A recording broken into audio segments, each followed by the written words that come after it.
Yeah. Please tell me that I can't, that I won't, that I fail, that I'll never make it out, yeah. Please tell me all the bad, never good, fill my head full of every single doubt, yeah. Please say any negative thoughts, I pop off when I hear people say I cannot. I get off to the thought of proving everyone wrong, I won't stop to the top, so you better back off and get lost. I'ma stay loud, stay proud, never running out, never heading south. I'll be spreading out, call it word of mouth, can't put me down, I'll be getting loud. You can have your doubts, not what I'm about, have your fucking clout. It be raining now, I keep making sound, go another round, bitch I'm legend bound, can't stop me now. Et salut tout le monde, j'espère que vous allez bien les amis. On va se faire un petit avant-match, même si c'était pas forcément prévu. Et oui, je vous l'accorde, c'était pas forcément prévu, mais petit avant-match enregistré, on n'est pas en live. Je suis désolé les amis, je vais pas pouvoir vous faire de live avant le match, mais donc quand même une petite vidéo. Dans cette vidéo, qu'est-ce qu'on va faire? On va parler évidemment du match de demain, hein. Ce Brighton OM qui va être quand même extrêmement important. Et puis, on fera quand même aussi un tout petit point mercato. Parce qu'il y a une rumeur là qui est en train de gonfler là un petit peu avec la rumeur Denis Bouanga. Donc je ferai un petit point sur cette rumeur pour vous parler de tout ça. Donc voilà, petite vidéo d'une dizaine de minutes, 10-15 minutes, afin de vous parler du match, en tout cas dans un premier temps. Et notamment le 11 que devrait mettre Gattuso demain. Et dans ce 11, alors on a eu l'info ce matin, c'est l'équipe qui a donné cette info, c'est que normalement, Geoffrey Kondogbia devrait être présent, titulaire, lui qui a loupé les 2 derniers matchs, si je ne dis pas de bêtises. Voilà, donc titulaire à la place d'un Unai. Donc, on devrait avoir, je vais vous montrer ça tout de suite, mais on devrait avoir un 11 de départ qui devrait ressembler à ça. Voilà, hop, il est là. 11 de départ avec du coup, bon, je pense pas forcément trop de surprises, hein. Je sais pas ce que vous en penserez, vous me direz en commentaire, mais... pour moi, ça va partir sur du Paul Lopez, évidemment, dans les cages. La défense à 3, Mbemba, Gigo, Balerdi. Je vois pas Meite rentrer sur ce match-là. Kondogbia, du coup, associé au milieu avec Veretout. Harit en numéro 10. Les pistons, Klose et Lodi. Et puis, devant, Vitinha, Aubameyang. Vous me dites si vous voyez autre chose, mais à mon avis, on va partir sur ça. Alors, il y a la solution...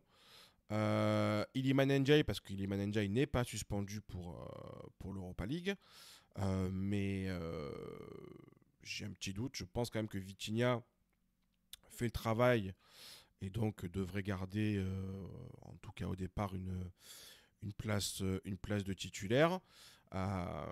Et puis on a aussi Murillo potentiellement. On sait que Klose est un peu en difficulté en ce moment, Lodi est quand même très fatigué. Mais bon, ça reste quand même un match hyper important. Donc, est-ce que Gattuso va bouger par rapport à ça? Et puis Unai, évidemment, qui était là les derniers matchs. Là, il sortirait. Bon, à voir. Est-ce que, par exemple, un Kondogbia Unai peut aussi exister dans l'esprit de Gattuso? On verra. Moi, je pars en tout cas sur ce 11-là.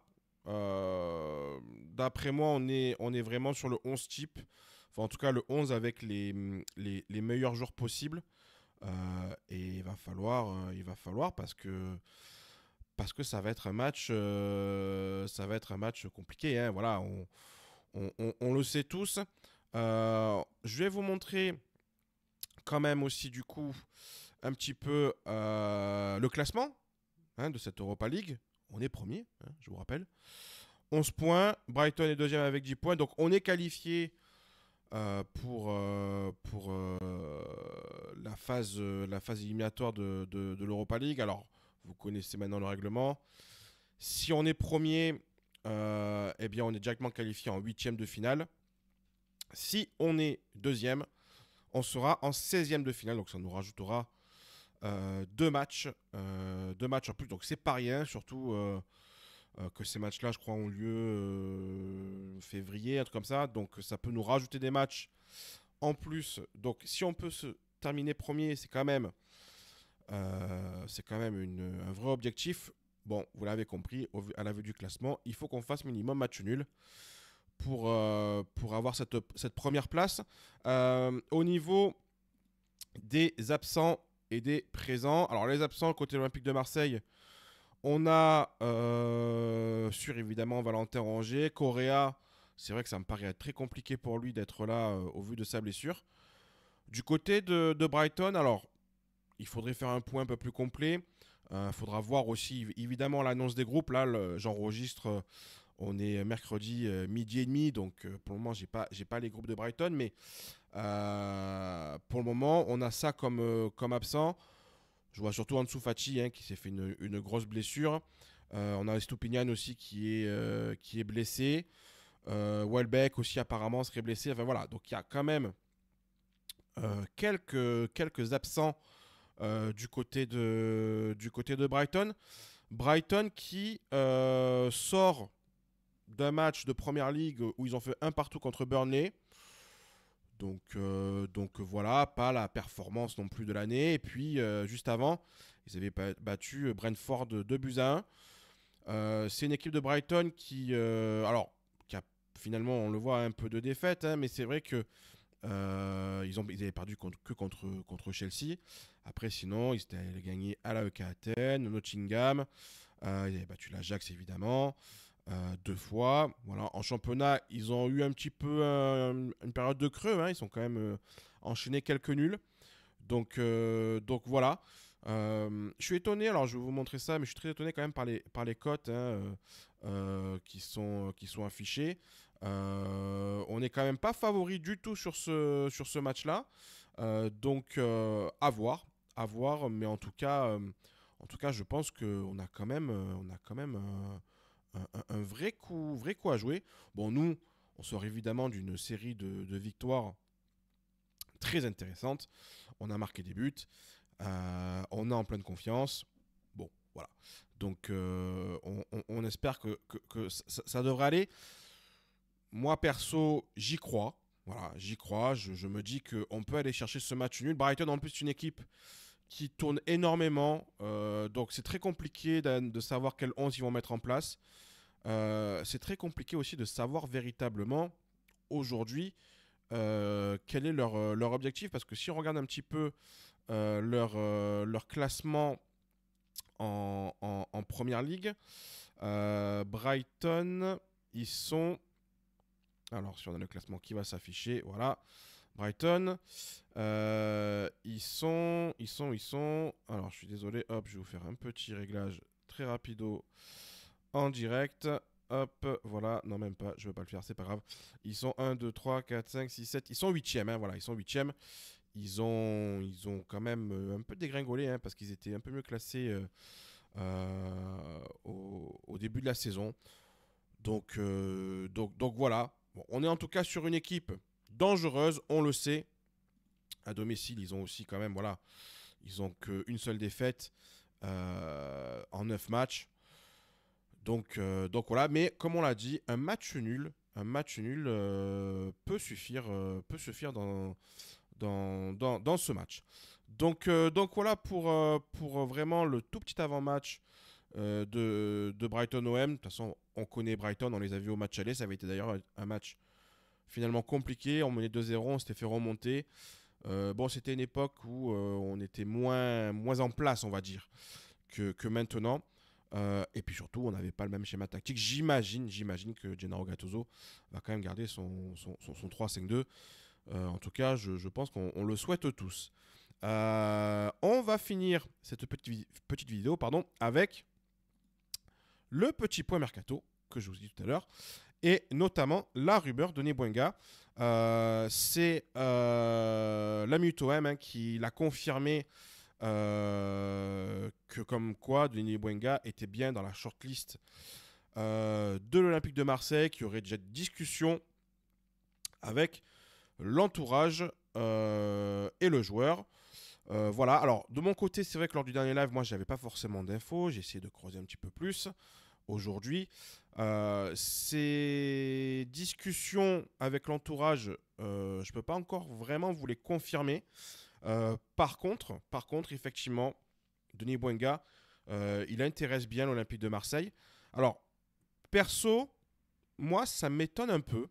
Ça m'étonne un peu parce que Denis Bouanga, on va pas se mentir, c'est pas non plus, comment dire, c'est un genre de côté de base. Et puis, on n'est pas véritablement sur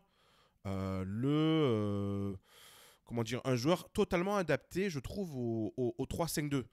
Euh, on est plus avec Denis Bouanga sur un joueur qui va être un joueur de côté. On le connaît, hein, c'est comme ça qu'il jouait à Saint-Etienne. Et puis un joueur de côté qui va rentrer dans l'axe.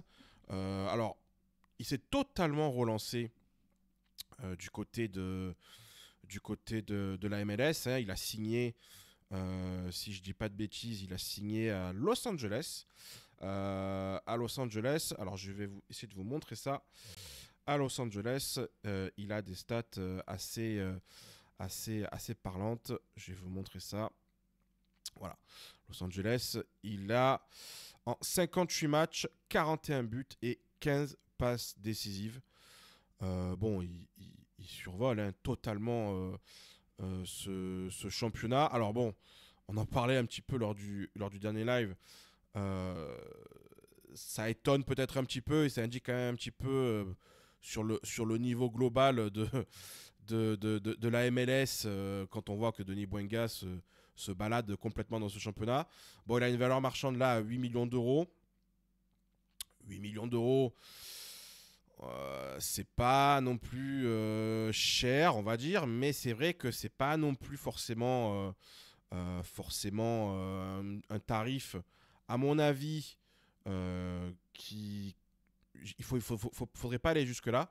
Je vous fais un petit réglage en même temps que je suis en train de vous parler, comme ça au moins on va voir la tête de notre ami Denis Bouanga. Il est là, voilà. Donc voilà, bon alors c'est un supporter de l'Olympique de Marseille, on le sait. Voilà, bon alors on a connu hein, des supporters de l'Olympique de Marseille, je pense à Iliman Ndiaye évidemment. Donc il y a une hype un petit peu là autour de lui, même s'il est quand même beaucoup plus légère que celle qu'il y avait autour d'Ndiaye.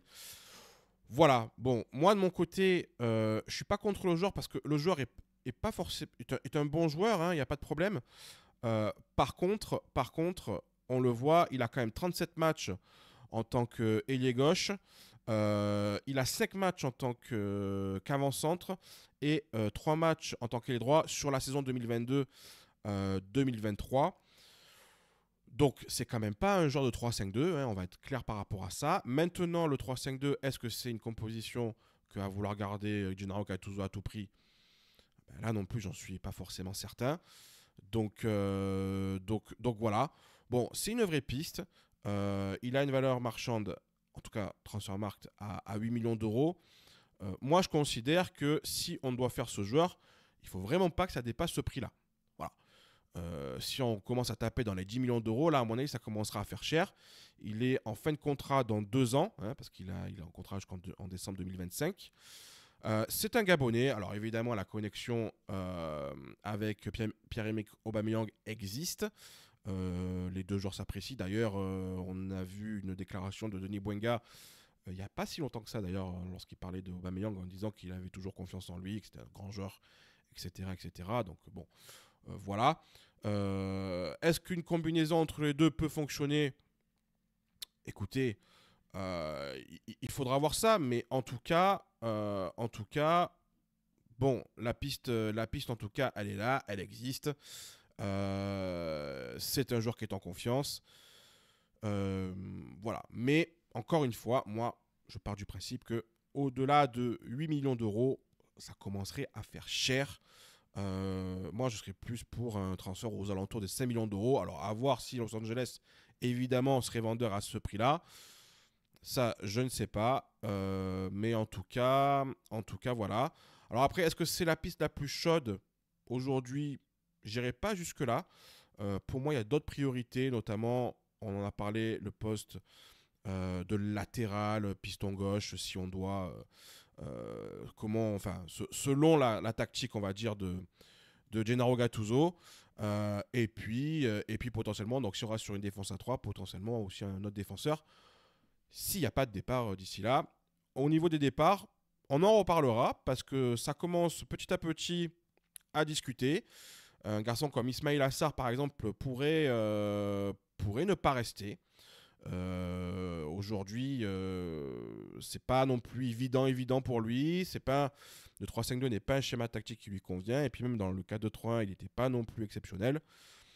Donc, on verra bien. En tout cas, pour cette vidéo, on va s'arrêter aujourd'hui. Enfin, on va s'arrêter là. Je vous dis rendez-vous vendredi. Vendredi, on se fera l'après-match, évidemment, de Brighton OM. Donc vendredi sur YouTube en direct à 21h15 avec Julien et avec alors pour ceux qui nous connaissent, ceux qui sont dans le chat, on sera avec Django, fidèle des fidèles de notre chat, qui sera avec nous, supporter qui vient du Canada. Enfin, je ne pense pas qu'il est né au Canada, mais en tout cas qui habite au Canada. Donc comme quoi l'OM s'exporte, ça on le savait. Donc voilà, il était déjà venu une fois avec nous. Il revient pour l'après-match de Brighton. Et on est ravis et on a hâte de voir évidemment en tout cas le résultat de ce match. Je vous dis en tout cas une bonne fin de journée. Et puis surtout, bon match pour demain. Allez, ciao tout le monde!